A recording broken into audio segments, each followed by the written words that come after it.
John, thank you so much for coming along today. John Logan from Stewart Title, who we were talking a little earlier, John, and I'd really be interested in hearing from you as to what Northern Irish conveyancers are saying to you, what sort of inquiries they're raising of you, questions they're asking of you with regard to title insurance. So, John, in your experience, where can Stewart Title assist Northern Irish lawyers? Where are people coming to you and say, hey, we need a product, and what sort of products have you got?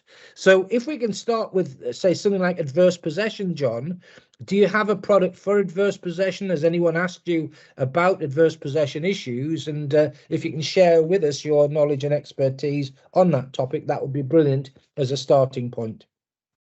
Right, thanks, Ian.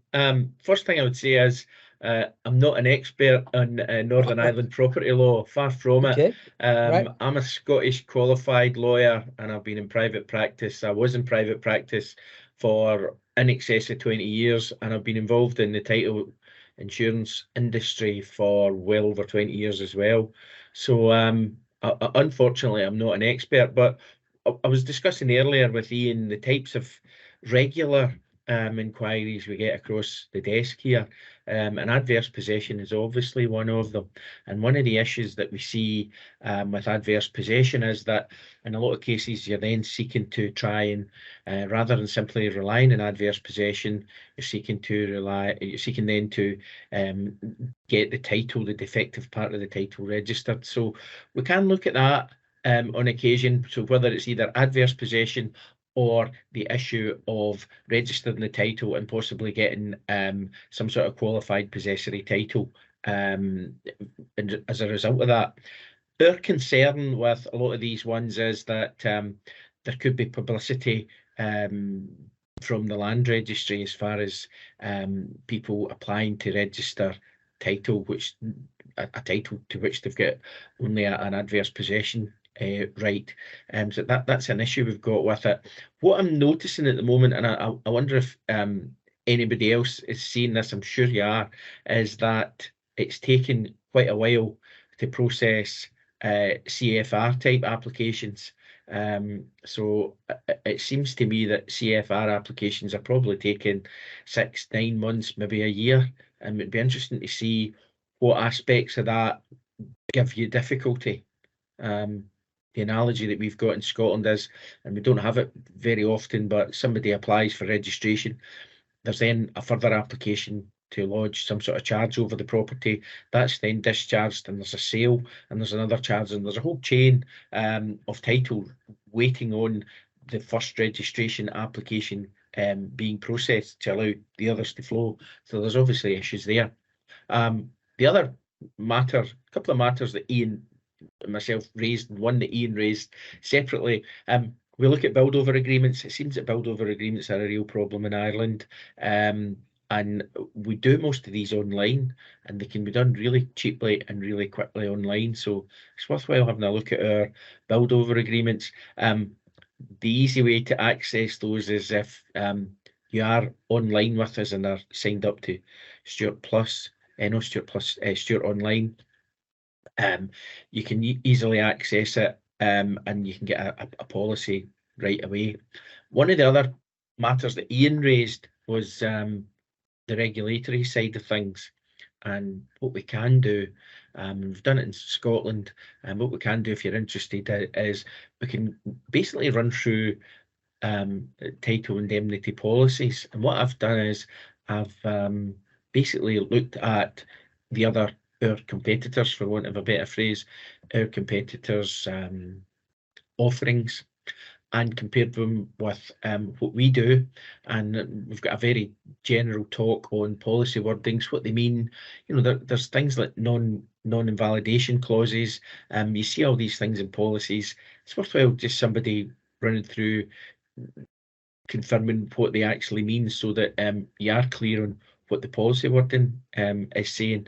And we also look at things like how to frame defects, what exclusions would apply, what additional conditions are available, and basically then look at the regulatory structure and say, how does title indemnity as an insurance product fall within an incidental financial business regime, and we give some historical background to that. So that's all I'd say for the moment. If anybody's got any questions on that, please let me know. And if anybody would be interested in us doing a talk on that Ian mentioned, regulatory stuff, or possibly just looking at our policies and competitors' policies and explaining what the terminology means in a bit more detail, we can certainly do that. Thanks, John. Thanks very much. Yeah, so I mean, certainly there's an invitation there for assistance and guidance from John and his colleagues for anyone that has any sort of specific issues concerning title indemnity insurance. So thanks very much for that, John. No one's put anything in the chat yet, so that concerns me a little bit, but never mind. I've got some topics to talk about. First of all, John did talk about registration, and it's funny, I just had a webinar this morning talking about the land registry in England and Wales, and boy, oh boy, do they get some flack about first registration and how long it takes. England and Wales at the moment, first registration of unregistered land can take anything up to 2 years. There's a firm I know in London that now sends an anniversary card to the land registry, having submitted an application for first registration, saying we're missing our title deeds, when are we likely to receive them? I have to say the land registry aren't particularly enamoured by that type of sarcasm, but nonetheless, you get the message. The first thing I wanted to talk about today was something that's very dear to my heart because I spend the vast majority of my time looking at it: negligence claims. I work with professional indemnity insurers.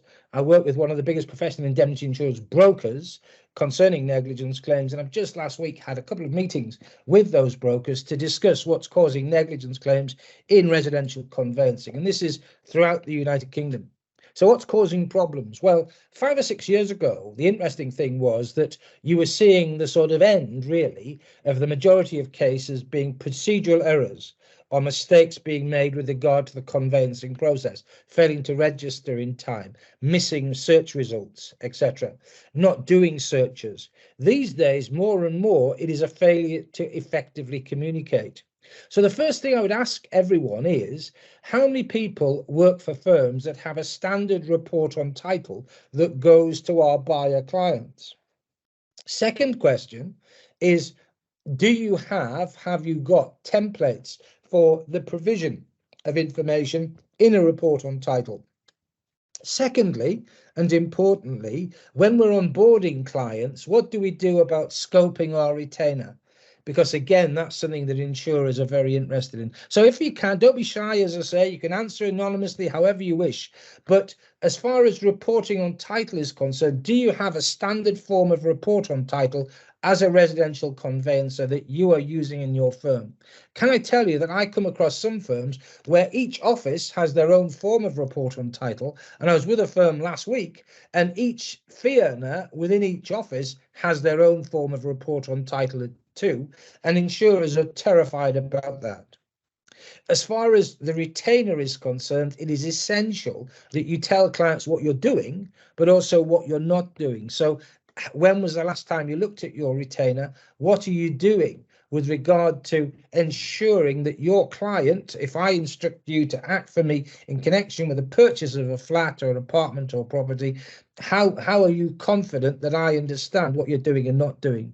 So if we ask Miles, hi Miles, thanks for coming along today. What would you do and what does your firm do with regard to, first of all, the retainer? Are you telling clients what you're doing, but also what you're not doing? And in connection with reporting on title, do you have a standard form of report on title that you use? Do you have a template? And again, just flowing on from that, how many people have looked at using electronic reporting on title or looking at artificial intelligence to populate reports on title? So I'd be very interested to hear anyone that's doing anything in any of those connections. So if you could just put something in the chat box, that would be brilliant for me. There's no one put anything in as yet, so I'd be really interested. Anne, what about you? And AD again, Chris, Eamon, Gareth, Jerry, anybody, just tell me a little bit about what you're doing in connection with scoping the retainer and also with regard to reporting on title. As I say, there's no need to be concerned about what you're saying. I'm not judging, I'm just interested in what you're doing at the moment. Next thing, really, with regard to avoiding negligence claims, effective communication. important point, when you are submitting a report to a client where a client has a query on whatever the query may be, do you make sure that when you are communicating with the client that you get confirmation from the client that they've received whatever information that you're producing, that they understand the information that you've produced, and you should be inviting them to ask questions. So if we're submitting a report to a client or onboarding a client and scoping our retainer, do you tell the client, one, have you received this? Confirm it, please. Two, have you read it? And three, have you understood it? I'm saying to practitioners up and down the countryside that reporting on title is a danger, because if you listen to me and others like me and your insurers, they're telling you to provide information to the client, to scope the retainer, to explain the limitations with regard to searches, to explain some of the problems associated with title. So our reports on title are getting bigger and bigger in size. And as a consequence of that, the message or messages that we're trying to get over are diluted or eroded as a consequence. So we've got this sort of dilemma, haven't we? We've got information that we've got to produce to the client basically to protect ourselves and our firm. But at the same time, in doing that, are we not sort of killing the message? So therefore, what I suggest is, as the transaction progresses, we're producing interim reports on what we're assessing or determining during due diligence. I'm also saying to practitioners that when we're scoping the retainer, we're front loading the client with information about the conveyancing process, about documentation, and about our role, limitation of searches, what we're doing and not doing, etc. I think all of these points are so essential and so critical. I think that as far as the retainer is concerned, there is another message that you probably haven't heard of yet. But again, insurers and insurance brokers in the professional indemnity insurance market are very concerned about something called retainer creep. Put simply, it's this. If you tell me as a client that you're not doing this or not doing that as part of the conveyancing process, and then the transaction is underway, and during that transaction, it is then necessary for you to do something beyond the retainer, then the problem is that you are going beyond the scope of your retainer and there's no limitation with regard to what you're doing or your potential liability. So what insurers are saying is, where you have scoped your retainer and specified what's being done, where you continue on with the transaction and you do something that's out with the retainer, you've got to tell the client, A, that you're doing it, and B, the limitations relating to it. So I might be saying to a client, I'm not going to be able to advise you about the commerciality of a transaction. I'm not going to be able to advise you as to the physical extent of the title that's being acquired. I'm not going to be able to advise you as to whether or not there's an issue with regard to the state and condition of the property. If during the transaction we become embroiled in some activity that means that we are talking about those issues, explaining those issues, or advising on those issues, we have to again expand our retainer so that the client understands the additional work that we're doing, but then again explain to the clients the limitations. Telling me about that and saying spread the message because it's important.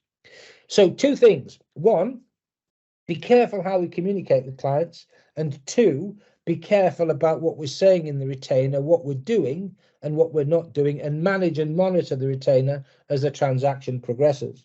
A few things sort of flowing on from that really with regard to effective communication.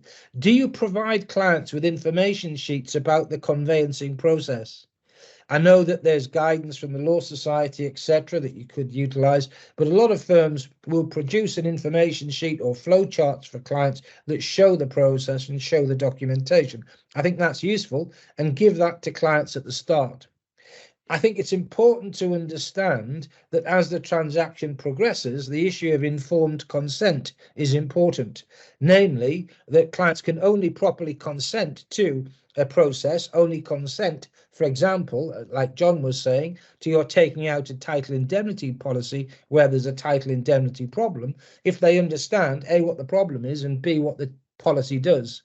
So we've got to be careful about effective communication. I repeat my mantra. if I'm providing information to the client orally, in writing, via email, and that information is important, I want the client to confirm that they've received it. I want the client to confirm that they've read it and understood it, and I am going to ask the client to ask me if they've got any questions. Because insurers are saying to me, and I've seen cases before the courts where the clients are saying, hey, I didn't see that, I didn't read it, or yes, it was sent to me, I didn't understand it. Someone just talking to me recently about sending a report to a client 30 minutes before they were due to exchange contracts while the client was at work. Now, what hope in hell did the client have of digesting a 40-page report on title sent to them electronically while they're at work and busy, and the lawyer wanting the client to confirm within 30 minutes that they'd read it, understood it, and were happy to proceed? You can't do it. Interim reports, I think, are useful. Uploading information to the client at the start of the transaction, really useful. Adopting a strategy of asking of passing the buck to the client to tell you that there's a problem or an issue, I think makes sense and is sensible. So again, no one said anything in the chat, and that surprises me. I really would like to know what you do. If anyone has any issues or problems relating to the retainer, again, it's useful and there is guidance out there as to what you should be including and how you should be dealing with it. I spend quite a lot of time looking at retainers, looking at them and sort of endeavouring to see their strengths and weaknesses. And certainly if insurers come to see you or want to talk to you about insurance, that's one of the things that they're going to ask for and see. The other thing I think that's important, again, with regard to claims, is if your firm has policies and procedures, are fee earners, all fee earners, adopting those policies and procedures? So really important that not only do we have policies in place, but every fee earner, everyone in our team is adopting those policies, so we've got consistency. Something else I've mentioned on the slide, which is another topic I would like to talk about, the Building Safety Act 2022. It is causing mayhem in England and Wales at the moment. Mayhem because it's such a bad piece of legislation. It has an impact in connection with Northern Ireland. It technically has an impact in Wales and Scotland too. And I'm just interested to know, as resi conveyancers, has anyone encountered any problems or issues with regard to the Act? Not all of the Act is in force. Parts of it are only applicable to England, parts of it are applicable to England and Wales, but the breadth of the Act is quite staggering, to be honest with you. And although the sort of thinking behind the legislation is brilliant, in that, you know, yes, leaseholders should be kept safe, fire risk of collapse with regard to buildings is critical, and as buildings get higher, both of those risks and issues become more and more important. So I think no one can doubt the spirit of the Act, but the actual legislation itself is a nightmare. Two things I want you to take away as residential conveyancers. Firstly, the Act has implications and application no matter what the size of building, as long as there's a residential element within it. And secondly, and significantly in my view, it's important to appreciate that the Act is in a state of flux. It is being amended, it is being altered on the hoof, and therefore it's important to be aware of regulations that are being utilised to amend the legislation. Certainly, there's been calls in England for the legislation to be withdrawn and to start again. That's not going to happen. The Building Safety Act is with us in various guises, I think, indefinitely and permanently. But I think it's important that you as practitioners are aware of its existence, aware of it, of how it can apply to you in Northern Ireland. I'm currently doing some work. I'm writing a book on the Building Safety Act in conjunction with the set of barrister chambers. And one of the things that my next task is to look and to create some notes for practitioners in Northern Ireland, in Wales and in Scotland as to how the Building Safety Act impacts on them. So, question to the room, as it were, today. Anyone had any issues with the Building Safety Act so far? Anyone sort of limited or scoped the retainer so that they're not giving advice relating to Building Safety Act issues? Again, it's something that is causing consternation in England and Wales. A lot of firms are not doing leasehold work because of the Act. A lot of firms that have to do the work are being so cautious with regard to its implications. where firms are renewing their professional indemnity insurance, insurers are asking questions about whether their work involves the Building Safety Act, and where it does involve the Building Safety Act, there's a premium in connection with indemnity insurance, and a premium on the premium relating to additional cost because of risk associated with it. So again, interested in that if anyone's got any comments. The next thing that I want to talk about, which I'm again mentioned on the slide here, is defective title and defective title insurance. As I say, Stewart Title have been great. Stephen, Robert and John, brilliant in connection with organising today's event. But as far as defective title insurance is concerned, again, important from my perspective, being very defensive as a lawyer, important from my perspective for you to understand and for you to ensure that your clients understand just what defective title insurance does. So I know we've got Robert Kelly with us today. Hi, Robert. Robert, one of the things that you and I have spoken about on a number of occasions in the past is to ensure that clients have a realistic understanding and expectation of what defective title insurance does and doesn't do. So I think we've spoken in the past about the fact that clients need to understand that a title indemnity policy is a solution, but it's not necessarily the only solution to a problem. Robert, exactly. Yeah. Sorry, yes, no, it's exactly right. It is there. Its use is together with the skill of the lawyer in identifying problems and particularly in understanding the effect of that problem on individual clients. Covenants, access, whatever, planning issues affect people differently depending on how they intend to use the property. And that's always an important thing as part of the onboarding process, is to understand what your client intends to do with the property, how they're going to use it. So title insurance is there. It is protection. It can help a transaction to go forward. But again, it needs to be used wisely, and you need to make the client appreciate that title insurance deals with the market value, the monetary value. It doesn't deal with the emotive value, which is such a large part of residential work.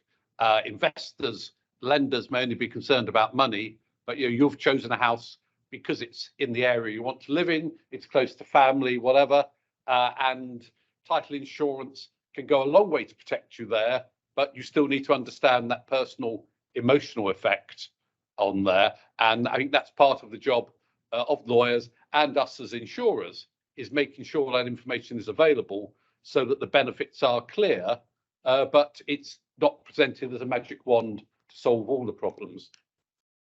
Yeah, thanks for that, Roy. I think that's so important, and that clients understand. Again, it's setting realistic client expectation. Clients understand that we have a solution, but the problem still remains. There is still a potential problem that could potentially have teeth and bite at a later date. Robert makes an interesting point, which is something that I discuss frequently with practitioners about knowing your client. And again, I was speaking at a conference yesterday and talking about this to some lawyers. And what I was saying was this, that the idea of getting to know your client is probably more important than ever. These days, we've got all manner of software, all manner of programs, etc., that can help us with regard to procedure. And that's probably why negligence claims relation to process are in decline. But because of that, we've got more time to do what I class as client handholding. And I was speaking at a conference yesterday and talking about a matter that ended up before a solicitor's disciplinary tribunal, where a solicitor was acting on behalf of a client. He never met the client. He didn't speak with the client. Every communication was via email. The client had been onboarded and was selling a property. It transpired after the transaction was fully investigated, when problems arose, that the buyer of the property was a family accountant, and the property was being bought by the family accountant at about half market value. And unfortunately for the lawyer, because he didn't know who his seller client was, he wasn't aware of the fact the client had a mental age of approximately 14, that there were issues with regard to undue influence in connection with the accountant's relationship with the seller, and that there was some suggestions of sort of fraud with regard to what was being proposed relating to the transaction. The transaction progresses and completes without, I repeat, the conveyancer having any direct contact with the client other than exchanges of email. Before contracts were exchanged, a social worker, the social worker for the 14-year-old seller client, emails the lawyer to say, do you realize that your client has a mental age of 14? Do you realize that he is selling this property to the family accountant? And do you realize that it would appear that the value of the property is significantly greater than the purchase price being paid? Now, the staggering thing about this is, and where I lose sympathy with the lawyer involved, is that surely when faced with that email from a third-party professional who knows the client, if ever there was a time to pick up the phone, organize a virtual meeting, where practical, to see the client, surely to God, that is it. But no, our conveyancer decides that that's not necessary, or depending on what you read into the evidence, decides that, hey, it's up to the seller what he does with regard to the property. If he sells it to the accountant at an undervalue, hey, that's down to him. Difficult to decipher which is in fact the case. The transaction progresses, completes, and then the police are involved with regard to the conduct of the accountant. Solicitor hauled before the Solicitors' Disciplinary Tribunal and fined £15,000. Told, first of all, generally, that it is important to know your client, like the point Robert was making a little earlier. Secondly, in the light of this email, this startling disclosure by social worker as to circumstances, you should definitely have met with the client and probably disinstructed yourself in connection with the transaction where seller is still hell-bent on proceeding. Pretty scary stuff, and a sort of a real sort of far end of the spectrum with regard to poor service and breach of professional duty. But makes the point. A number of questions flow from that. There are firms now that I am dealing with that will not deal with work and will deal with clients exclusively via email.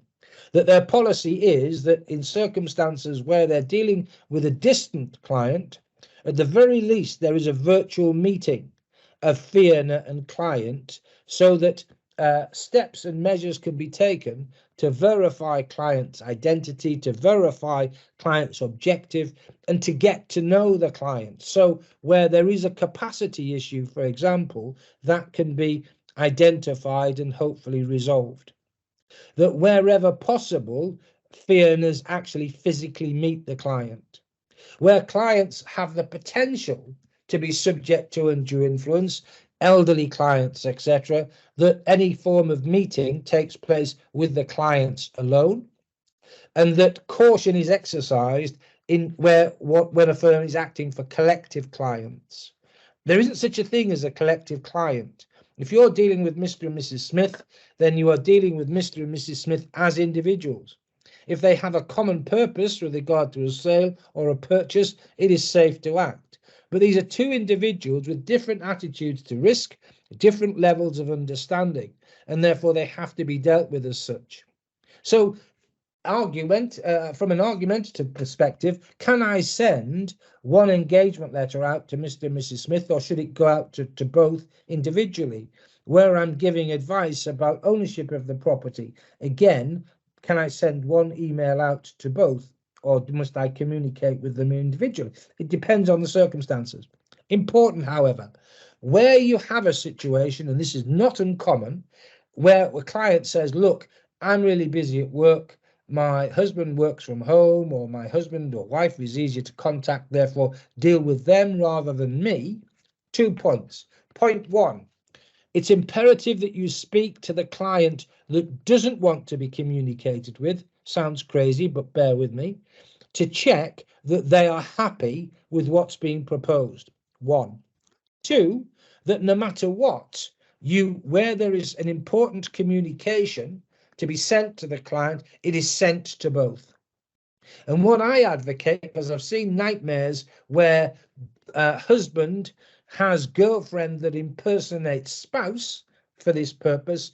If I have a situation where husband says my wife's really busy at work, etc., and therefore just direct all communication to me, I would want to speak to wife, and I would want a landline number, telephone number, where he or she works, so that I can verify the information.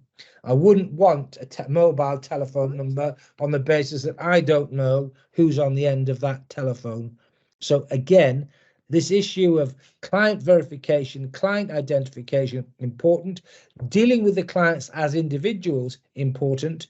And also being alive to risk of undue influence, capacity issues throughout the life of the transaction, also important. Going back to my point I was making about professional indemnity insurers, one of the things they're keen to say to the profession is this. One, ensure, please, that you don't just, as a tick box exercise, verify client identity, undertake risk assessments, etc., when you're opening the file. Be alive to the fact that there could be incidents during the life of the transaction that are suspicious, and that there could be cumulative incidents that of themselves are of no real consequence, but cumulatively would generate suspicion with regard to criminality, with regard to lack of knowledge, lack of awareness, undue influence, whatever you want to call it, or whatever you want to think about. So please, please, please be careful about who the client is, and about effective communication, and about collective clients. Make sure, please, that where you are communicating and you're acting for more than one client, that all clients are happy and understand what's going on. I was talking to someone early this morning about online auctions and about buying property at online auctions. And again, insurers are worried about that from a number of different angles. Firstly, with regard to online auctions, the auction conditions, the contractual relationship between bidder, highest bidder, and seller are radically different from a sale by private treaty. We know that.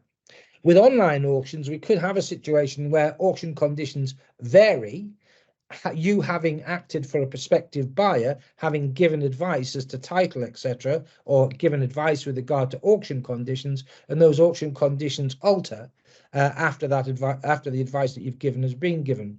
So be careful about the auction conditions being a moving feast.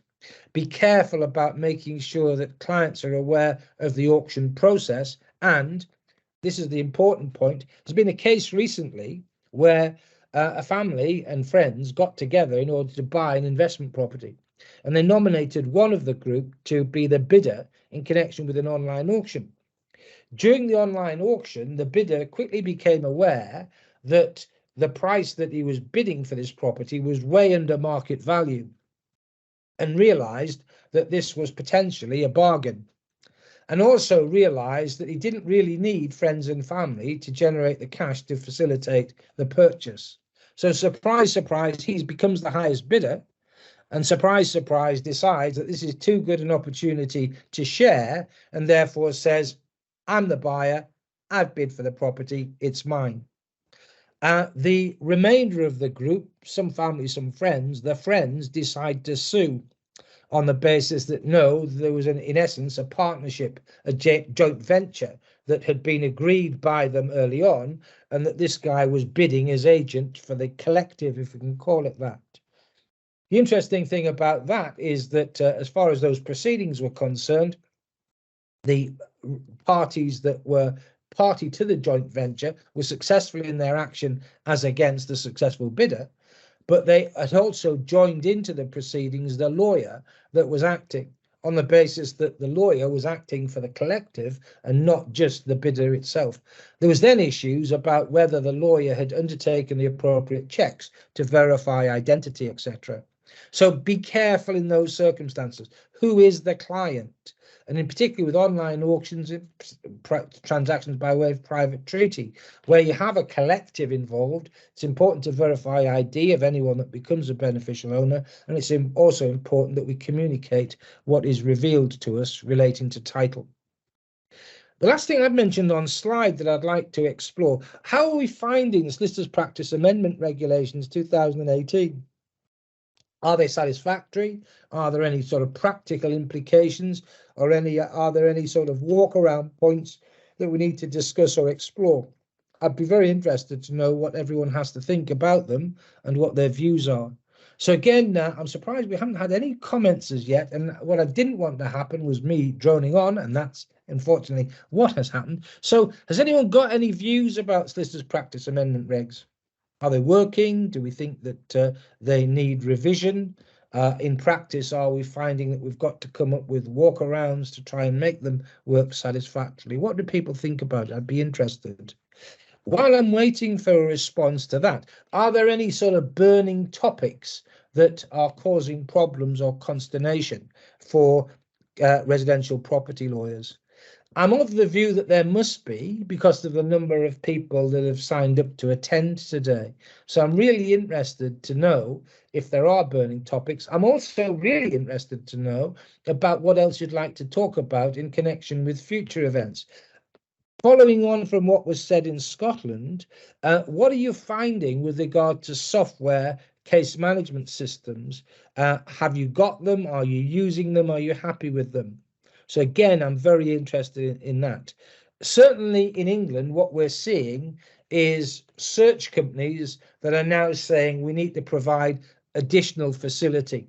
So we're finding search companies buying into, incorporating, utilizing case management systems.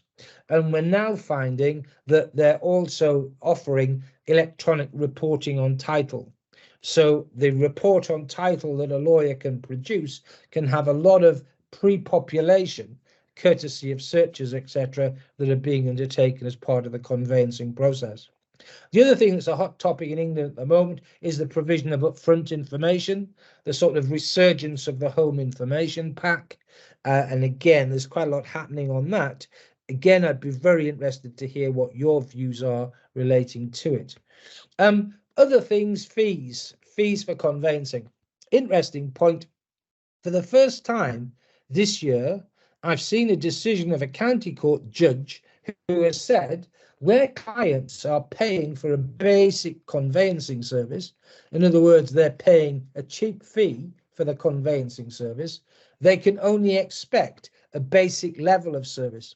This harks back to the point that I made to you at the very start when we were talking about scoping the retainer, making sure that we're telling clients what we're doing and also what we're not doing. Where we are charging a basic fee and where we are telling the client what we're doing and not doing, the courts will be supportive of us and will say, well, our duty only extends to a basic level of service. As I mentioned to you, as a conveyancer, in any circumstance, there is a base level of service that we're expected to provide no matter what we say in the retainer. But if we are careful about scoping the retainer and we are charging a basic fee, the courts are now prepared to give us some protection with regard to claims. In the past, didn't matter how much you charged, or indeed whether you charged at all, a conveyancer had a base level of service, and if you failed to comply with that base level of service, you were negligent, and if a client sustained loss, you were liable for that loss. It's a very interesting point about just what a basic level of service is in the conveyancing world. It depends to an extent these days on what you are saying in the retainer, as I've mentioned already, but now we've got a degree of judicial support too. Also interesting, there's another case, unreported, where a judge was looking at a report on title. And the report on title was only some 30 pages in its extent, not a huge amount of content, to be honest with you, as things go. But the judge said, you can't really expect a client to read and digest that document. Impossible. On the basis that it contained legalistic language, terminology that the client couldn't reasonably be expected to understand. And therefore it was unfair in passing that burden onto the client without guidance and assistance. Again, I go back to the point I made. Information, explanation, and advice. It's not enough simply to give clients information. There is a requirement that there is explanation attached to it, and then advice. On the issue of explanation, explaining documentation, process, terminology, etc., in layman's language. As far as advice, from a residential conveyancing perspective, your task is simply to highlight risk. Only in connection with issues associated with title is there an expectation that you would quantify, assess, or determine risk. But with regard to all other aspects of the conveyancing process, your task is simply to highlight risk. What I've seen in the last 2 or 3 years is, to an extent, some comfort for conveyancers.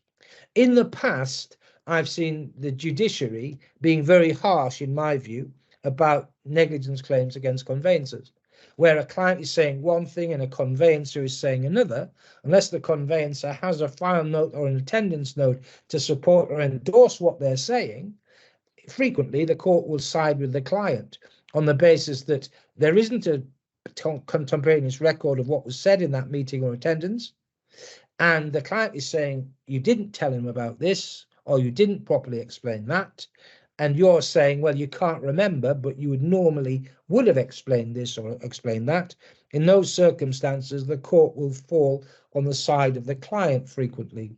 Again, I've seen a case recently where a court said, you as a conveyancer, lawyer, you're a professional person, you're saying that you always, in that meeting, in connection with a co-ownership issue, for example, would give advice about the choices available to the client relating to the co-ownership. The client is saying you didn't do that. There isn't a note, a detailed attendance note of what was said or not said at that meeting, but I'm going to take your word as a professional person. First time I've seen that. Historically, I would see the other side where the judge would say, no, the client says you didn't say it. You had 60 transactions that were live at the time. Client had none. Therefore, I'm going to accept what the client has to say.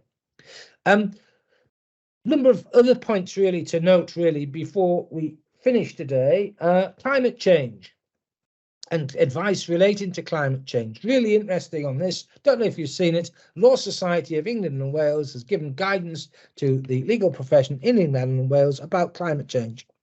Point number one, they're saying that you ought to explain to clients that it is now possible to obtain a climate change report or environmental searches and reports or drainage and water searches that contain climate change information. There is a barrister, a guy called Stephen Troman Casey, great guy, to be honest with you, Mr. Climate Change, I call him, who gave an opinion last year, 2022, on climate change. And people have thought that what Stephen is saying is you're negligent if you fail to advise a client about climate change. That's not what Stephen said or is saying. What he's saying is you are potentially negligent if you fail to advise a client about the availability of a climate change report. Has the Law Society of Northern Ireland said anything about this? Have you had guidance on it? The Law Society of England and Wales intends to produce area-specific guidance, so as conveyancers we're expecting further guidance on the topic, but so far general guidance produced on the 19th of April is saying clients should be aware of the risk of climate change. They should be aware of 3 types of risk: physical risk, damage to property due to ground movement, storm damage, flooding, etc. Something called transitional risk, which I hadn't grasped at all till I read it. The idea that the government could regulate about heat source pumps, about banning gas central heating, oil central heating, requiring electrical charging points in connection with all residential units. All of these things creating a potential problem for property owners, namely the fact that property owners are going to be compelled to incur an expense, or they're going to sell property or own property where there are going to be issues with regard to mortgageability and marketability going forward. And the interesting thing with regard to that is that the Law Society of England and Wales is saying you've got to highlight to client not only physical risk, but transitional risk, and then what's called liability risk, risk of claims flowing from physical risk to the property. I'm saying, contrary to what the Law Society is saying, you cannot, as a conveyancer, give specialist advice to clients about climate change. You can tell the clients that there are climate change reports in the market, and you can highlight to clients the potential general risk, those 3 risks that I've just mentioned, that the client should be aware of. Take up with regard to standalone climate change reports, I'm told, is pretty low. But what a lot of search providers are doing is incorporating climate change into environmental searches and reports. And again, what I'd have to say to you is, on the point that Stephen Troman made about, you're not negligent if you don't insist on a climate change report, but you could be negligent if you don't draw it to the client's attention. What I would say is, given my experience in connection with professional negligence claims against conveyancers, 3 points. One, if in the past we were talking about topics in England and Wales, chancel repair liability being the obvious one, defective title insurance, many, many years ago, issues associated with, environmental issues in connection with residential acquisition.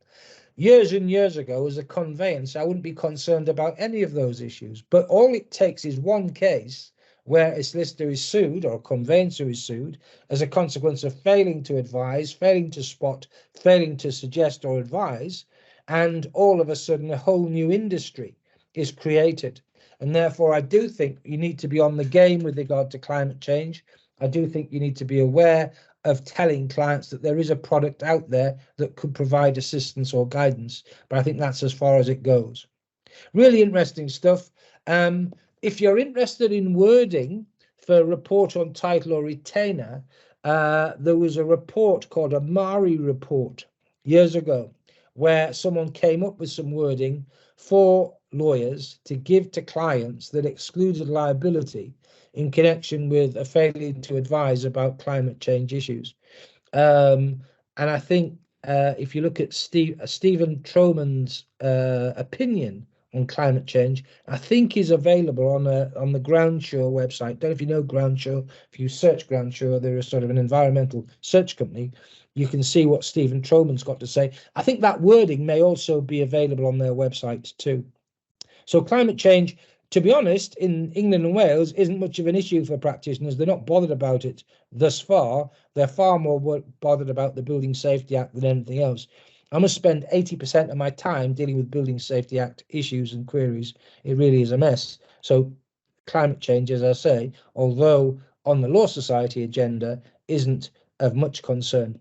The problem in England and Wales is the fact the Law Society is now given guidance relating to climate change. I think that lawyers in England and Wales are even more vulnerable to a negligence claim, as I repeat, if they fail to tell the client about the availability of a climate change report. We've got 5 minutes left or so. Nobody has raised a question or had a comment. So I'm going to put some questions to you. Has today been useful? If it hasn't been useful, and I'm quite happy to take that on the chin, I have broad shoulders and I don't cry that frequently, so you can be as brutal as you wish. Are there things that we can do? Are there things that we can mention? Are there burning topics that you would like us to address? That has to be the sort of question I've posed. I'm certainly impressed that the majority of people that have attended today have stayed with me, which gives me some optimism and some hope. Stephen, I have to say that, but I am surprised that we haven't had any questions or queries. Jerry, you've made my day. A comment. And I'm delighted to think that you have thought that what we've said is interesting. It's very hard for me to pluck topics out of the air that I think may be of use to you. And I feel so guilty about sort of hogging the limelight with regard to these events. It's not what I want to do. I want topics from you that I can explore or that we can discuss. I can't tell you how positive I am about these vehicles that we now use and how grateful I am to Stewart Title, because normally what happens is we get bombarded with questions from practitioners, and what's even better is that attendees then come up with solutions or come up with ideas. And certainly my view is that given the number of delegates that have attended today, we'll be running it again. My view is that I am optimistic that this will work, because every other forum that we've done has worked and worked far greater than we expected. So I am conscious and keen to push it along, but I would like to see involvement, and I would like questions and queries. So Jerry, thank you for that. Anybody else got any comments? And as I say, I'm old enough and well, not necessarily wise enough, but prepared to take hits where necessary. What I want to do is I want guest speakers to come along. I am happy to try and seek out speakers to come and talk. If you want a professional indemnity insurer to come along, or a broker to come along and talk about negligence claims, which is really my area, happy to do that. Also happy to find experts too. Lynn, thank you. And thanks, Lynn. Yeah. Any thoughts relating to difficulty arising from the lack of adoption of sewers? Lynn, I'm going to make a note of that. And I think that has to be a topic for our next. So, Lynn, I wish you'd mentioned that right at the start. But certainly we can look at that as a topic for the next occasion. John, have you got anything to say about lack of adoption of sewers? Well, we do have I believe we do have a product for that for Scotland, which if we don't have it for Northern Ireland, I'm sure we could make it fit. I have never been asked about that as a risk or a defect in Northern Ireland. Just to sum up what you've said, Ian. Some of there are demands and needs documentation available for some of the pro formas where you're involved in with your client documentation and the onboarding, as I mentioned. I've never been asked for any sort of cover under the Building Safety Act, either in Northern Ireland or Scotland. I suspect that's because it's not a thing that we could cover, but bear in mind that we cover the lack of planning permission, building warrant type documentation. And if anybody wants to speak to me about anything in particular, I'm sure they know where I am. If they give me a call, I'll be delighted to discuss anything with them. So thanks for all Thank you, John. Today. Back to you, Ian. Thank you. Thank you. So I've just put there's contact details there for Stewart Title. John, as far as your telephone number is concerned, you can type it in the chat box if you wish. Jane, private pumping stations. That's an area I'm doing a bit of work on at the moment, and issues associated with easements, etc. So Jane, I'm happy to talk about that and lack of adoption of sewers on the next occasion. Any other topics that you'd like to discuss? If you have, or you have any questions or queries arising from today, that's my email address. So anything to do with Stewart Title, you've got Stewart Title contact details, and contact John, who will be your first point of contact with SW. Any questions or queries for me, use that info@IQ Legal Training address, and I'll happily assist.